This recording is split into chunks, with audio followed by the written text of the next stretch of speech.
Hey everybody, this is the video response on steps you will take to provide for your student athlete who has an eating disorder. Um, from experience, this can be probably the toughest thing you'll have to deal with as a head coach. Especially if you have, obviously a women's program, or if you have a combined men's and women's program. Um, because the atmosphere within your program is probably going to be highly competitive, and which could be one of the reasons why someone has an eating disorder, to be honest with you. We lost an athlete because the stress from swimming triggered her disorder.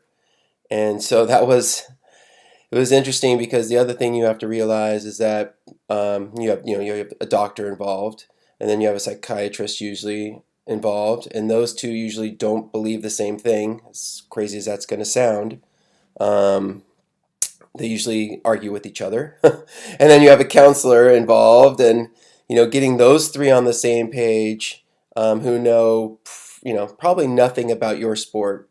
To be honest with you, maybe they know a little bit. And so, they're telling you, well, she can't or they can't do, what you're doing. They can only do maybe 25% of what you're doing. And, when you go on the road, you're going to have to, you have to set up these things. So, what I did is I usually assigned one of my coaches to kind of just oversee what was going on. I talked with the team captain to kind of just, you can't be very specific again, because the kids know. I mean, they see who's eating what in the dorms, or who's eating or not eating on the road or in rooms, or what all that kind of stuff. So the other athletes usually know, but you can, depending on the laws of, FERPA and everything else, sometimes you can't even tell, depending on who they told, you can't tell your assistant if, they just told you, and you have an obligation not to tell somebody else. So there's a lot of that going on. But assigning somebody, mentioning to the women's team or the men's team captain, hey, can you just keep an eye on, talking to roommates who have usually brought it to your attention, or they usually know, just subtly, and just basically trying to involve that person still within the program as much as possible, and talk with them about, are they willing to talk, bring this up with their teammates.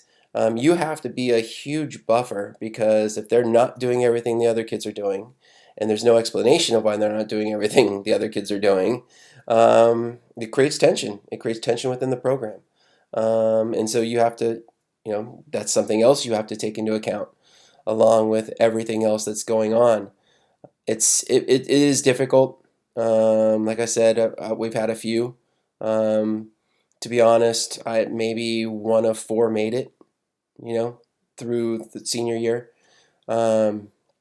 It's just something that is such a huge burden on the person. And you can talk to your blue in the face. The doctor's going to talk to their blue in the face. The psychologist, everybody is. It's very frustrating.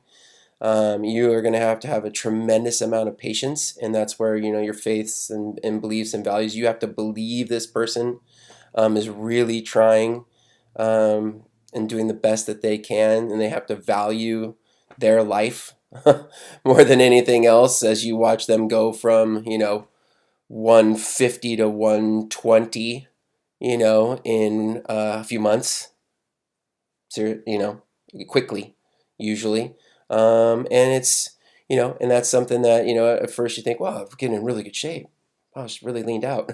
And then you realize, wait a minute, uh-oh, we might have a problem here, and we need to get professional help. And, and just being the best person you can be to support somebody who's going through something that is way above them. I mean, that's what you have to be as a coach. And it's tough. It is going to be really, really hard not to get frustrated. But it's what you have to do as a person. You have to take sport out of it, and you have to just do what is right for that person for life, not for as being an athlete. Okay, well, I know I rambled, but hope that helps. Talk to you later.